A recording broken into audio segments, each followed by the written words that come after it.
Okay. Andrea, I see your question. Okay. I hurt you first off. When do you know if it's the product or business and not the alignment? When do you throw in the towel? Feeling discouraged lately?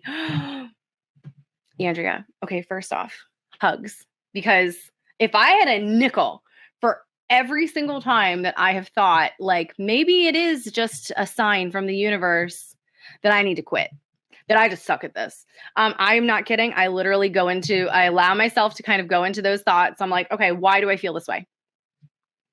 And I journal. I know that, again, guys, I know that this sounds woo-woo, but I swear it helps. I journal. I can't tell you how many journals I have here on my desk. Like so many pages of journaling and Post-its, because you guys know, you guys know how I do. I write down everything that I'm feeling. Why do I feel that way? I literally set a timer and I brain dump all of the why do you feel like you suck? Why do you feel that way? Why do you feel like you're doing something wrong?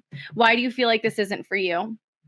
And I write down all of those things. What are the negative things that come up? And I just let myself go down that rabbit hole of crap, for lack of a better word, for a while. And I just let myself go. And I let my brain go to all of those negative, dark corners in it where it's like, no, you're terrible. People just don't like you. You're too much. How dare you say that? This is obviously not a place for you. You need to crawl back into your hole from whence you came, young lady. Go away. All of those nasty things that come up in our brains, I write them all down, because I think of it like a flashlight.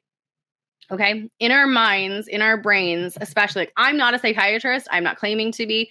I'm just saying this is what's helped me. I think of it kind of like a dark room. Okay. And in order to see everything in the room, in order to get a clear picture of what's going on, you need to shine a flashlight in all of the corners, in all of the spots where there might be something dark, where there might be something that's holding you back, where there might be something that's nagging behind something, behind a thought process that you had. Maybe it was that one time when Susie from kindergarten pulled your pigtails and said you were ugly. You never know what's going to come up inside of these things when you start journaling. And then write it all down on a piece of paper. I burn it safely, outside on the concrete slab. And I safely burn it. I burn that piece of paper and I'm like, I'm done with these negative limiting beliefs. I get rid of it. And then on a separate piece of paper, I like to think of what is it that I want? What is it that I want? What is it that I want to talk about? What is it in a life that I want? And I write all of those things. And sometimes seeing what you're working towards can help you understand, answer the question then, is this the product that I want? Is this the topic that I want to talk about? Is this the blog that I want? Is this the business that I want? And sometimes it's easy to see, no, I don't want to just talk about, shoes. I want to talk about decorating an entire house. I don't just want to talk about gardening. I want to talk about indoor gardening and landscaping and flowers and whatever it is. So honestly, sometimes it really, really, really does take getting into your head and feeling out what it is that you need to hear, that you need to do, that you want. And I mean, it does take some time to find that, because honestly, all of us, if I asked you guys right now, do you want to make $1 million? What are we all going to say? Yes, of course I want to make $1 million. But hang on. If I walked up to you today on the street and handed you a check for $10,000, what would be your first thought? I didn't come up with this. Amanda Francis came up with this, and I think it's so good. If I came up to you today with a check for $10,000, here you go. Andrea, Julia, Akita, Wendy, here you go, $10,000. What would be the first thought that comes into your head? What would be the first thing that you think of? Because I can tell you without a question that my first thought would be, I don't deserve this. I don't deserve this. $10,000. No. I'm Caroline. I'm Caroline. I'm sure that you mean somebody else who deserves that money, but it's not just me. I'm like, no. $10,000. It's for you. Here you go. And so a lot of us have this money mindset because, yes, again, guys, apparently this is a woo-woo talk. We have this money mindset where it's like, nope, I didn't do anything to deserve this money. So that means that in our head, we need to work hard for money. Do you see where I'm going with this? If you feel like in your head, you need to earn all of the money by working hard, you're not going to allow yourself to see the easy way to do things. Is this hitting anybody? Like, oh, because when I learned this, my life changed. Okay. I did not come up with any of this stuff. I'm just regurgitating what I've learned, but it's worked. Honestly, because that was the big problem was if I'm not working hard, how can I earn this money?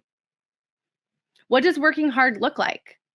Does it mean that I have to work 40 hours a week? Does it mean that I have to be on my computer all of the time, all day, every day? Does it mean that I can't use a scheduler, that I can't hire a VA to help me, that I can't hire a ghostwriter, that I can't hire a copywriter? Because that wouldn't be me working hard.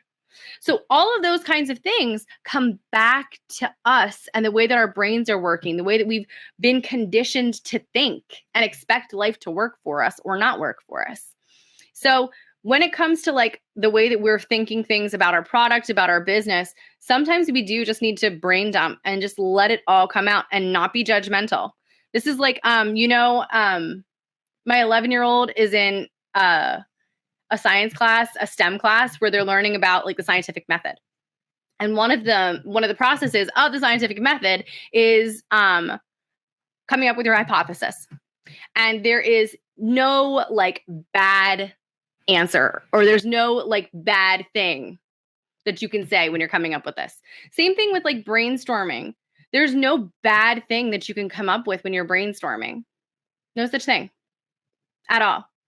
All you have to do is allow yourself to write it all down on paper, get it all out of your head and look at it. It's like, is there any validity to the claim that like I have to work hard to make money? No.